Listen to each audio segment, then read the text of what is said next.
Shalom alaihim, berjumpa lagi dengan saya pada perenungan hari ini tanggal 20 Maret 2025. Kembali saudara di pagi yang cerah ini saudara, sudahkah saudara-saudara kita syukur dalam doa kepada Tuhan Allah kita? Dan sudahkah saudara memberi senyuman dan sapaan kepada sesama kita? Kita awali perenungan pagi hari ini dengan tanda kemenangan kita. Dalam nama Bapa dan Putra dan Roh Kudus. Amin. Persiapkan hati untuk memasuki kehidupan kekal di surga. Bacaan liturgi hari ini diambil dari kitab Yeremia 17 ayat 5 sampai dengan 10 dan Injil Lukas 16 ayat 19 sampai dengan 31. Saudara-saudaraku yang terkasih, di suatu kelas saudara ada seorang guru bertanya kepada seorang muridnya, "Yanto, apa cita-citamu?" Dengan mantapnya Yanto ini menjawab, 4K. "Apa maksudnya?" tanya sang guru. "Ya, tujuan saya, Bu Guru, adalah saya punya cita-cita kuliah, kerja, kaya, dan kawin." Toh 4K. Mendengar itu gurunya tersenyum. Lalu gurunya itu berkata, "Tapi Yanto, jangan lupa K yang kelima." "Apa itu, Bu?" tanya si Yanto. Dengan antusiasnya dia ingin tahu K yang kelima apa. Sang guru pun menjawab, "Kuburan." Saudara, remaja itu saudara, si Yanto tadi terkejut. Diam seribu bahasa. Tidak bergerak. Ia tidak tahu hendak berkata apa lagi. Karena ia memang tidak siap untuk K kelima itu, yaitu kuburan. Kita semua pasti sama dengan murid itu saudara, di mana kita tidak siap dengan K yang kelima, yaitu kuburan. Nah, pernahkah teman-teman membaca buku yang berjudul Kehidupan Setelah Kematian? Banyak orang mengatakan setelah kematian tak ada kehidupan lagi. Benarkah itu saudara? Benarkah pernyataan bahwa setelah kematian tak ada kehidupan lagi?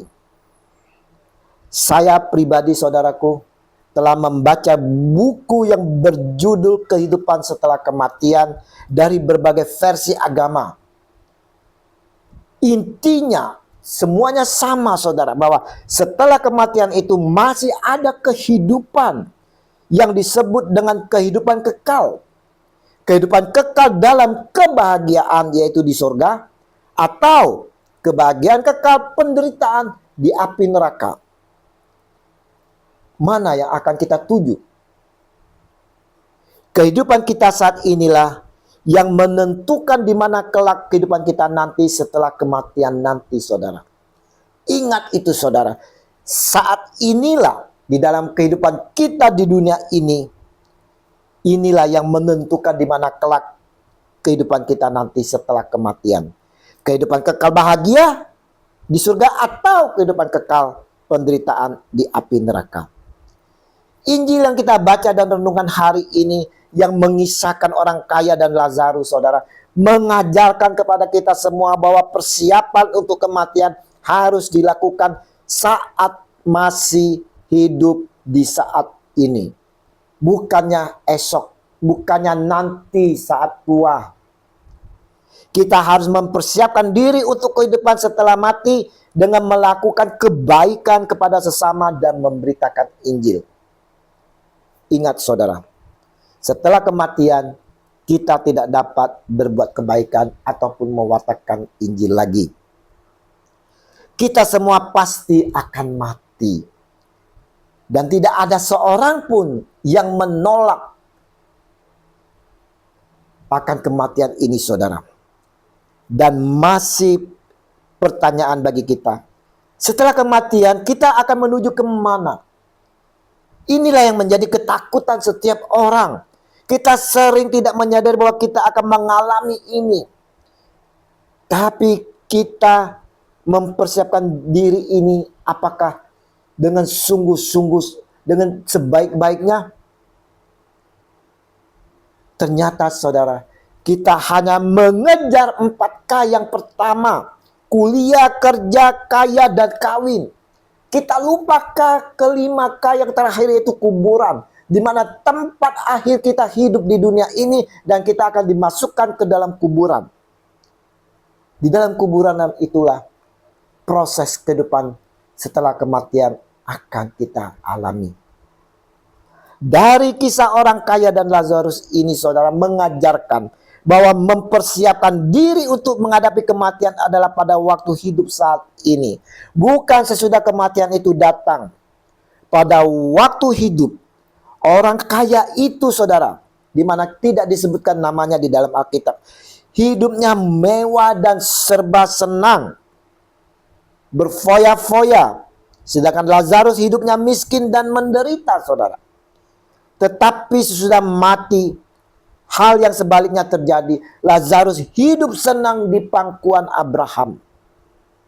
Sedangkan orang kaya, saudara, kita lihat dia menderita sengsara di alam maut. Orang kaya itu menderita sengsara di alam maut bukan karena ia kaya, saudara. Ingat, saudara, tidak semua orang kaya harus menderita setelah kematiannya. Tidak. Abraham adalah seorang yang kaya semasa hidupnya di dunia, tetapi ia hidup senang di alam baka. Begitu juga dengan Ayub dan Daud, saudara. Sebaliknya Lazarus hidup senang di Firdaus bukan pula karena ia miskin. Ingat, banyak juga orang miskin yang menderita di alam maut ini. Inti masalahnya adalah, saudara, orang kaya itu tidak mempersiapkan diri menghadapi hari esoknya. Sedangkan Lazarus yang miskin, saudara, mempersiapkan hatinya untuk menghadapi kehidupan kelaknya, saudara. Meskipun miskin dan menderita, Lazarus tetap percaya dan hidup berkenan kepada Allah. Hidup berkenan di hadapan Allah seperti apa? Kita sering mendengar khotbah-khotbah, kita harus hidup berkenan di hadapan Allah. Seperti apa kehidupan yang berkenan di hadapan Allah? Yaitu, saudara, gaya hidup yang sesuai dengan kehendak Allah. Hidup seperti ini dapat kita capai dengan, yang pertama, menjalin hubungan yang intim, yang mesra dengan Tuhan melalui doa, pujian, dan penyembahan. Kita dapat hidup dengan memilih untuk mengatasi persoalan bersama Allah. Bukannya kita mengatasi persoalan hidup ini dengan diri sendiri, dengan kekuatan sendiri, saudara. Tetapi kita mau melibatkan Allah di dalam kehidupan kita. Menghadapi setiap hal dengan sudut pandang yang benar. Memilih untuk tidak membalas kejahatan dengan kejahatan. Ini yang terpenting, saudara. Memilih bertobat dan berubah ketika ditegur akan dosanya. Menjaga hati dan pikiran tetap kudus. Senang memuji Allah. Berada di lingkungan komunitas yang benar. Mempercayakan diri dalam pemeliharaan Tuhan. Serta hidup digembalakan. Mau kita digembalakan. Supaya kita mengalami perkenaan kepada Allah dan menerima janji-janjinya.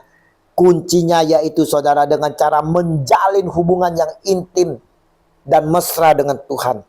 Hidup terus percaya, berserah dan bersandar kepada Allah, dan selalu hidup dalam kerendahan hati. Melalui kisah orang kaya dan Lazarus ini, dalam Injil hari ini, saudara, mau menyampaikan kepada kita sekalian bahwa setelah kematian masih ada kehidupan, yaitu kehidupan kekal di surga atau kehidupan kekal penderitaan di api neraka. Mempersiapkan diri untuk hari esok adalah sekarang, saat ini, saudara, bukan nanti, bukan besok, bukan tahun depan, bukan saat nanti saya sudah tua. Bukan, saudara. Kita diingatkan dalam mempersiapkan diri ini untuk mengambil kesempatan waktu yang telah diberikan Tuhan untuk kita memperbaiki diri dalam pertobatan, saudara. Jangan ditunda-tunda lagi, saudara. Jangan, saudara. pertobatan hari ini saudara, hari ini juga. Bukan besok atau nanti, tapi saat ini. Saat ini saudara. Mari dalam masa prapaskah, masa puasa dan pantang yang sedang kita lakukan ini, kita mau memeriksa batin kita. Apakah kita sudah mempersiapkan K terakhir ini, yaitu kuburan itu?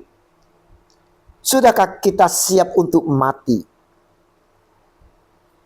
Jika besok hari terakhir kita tinggal di dunia ini, jika besok kita dipanggil Tuhan, jika besok kita mati saudara, apa yang sudah kita persiapkan untuk hidup setelah kematian kita?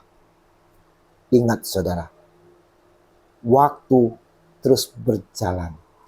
Dan sekarang ini waktu sangat pendek. Maka saudara, persiapkanlah hati kita dengan sungguh-sungguh dan manfaatkan waktu yang telah diberikan Tuhan ini untuk pertobatan. Tuhan Yesus, saya menyadari akan kehidupan yang saya jalani saat ini belum berkenan di hadapan-Mu. Saya mohon ampun dan bertobat ya Tuhan. Dan biarlah Roh Kudus boleh membimbing dan mengarahkan saya selalu agar dapat hidup dalam pertobatan yang berkenan di hati-Mu, kini dan sepanjang segala masa. Amin. Dalam nama Bapa dan Putra dan Roh Kudus. Amin. Shalom Aleihim.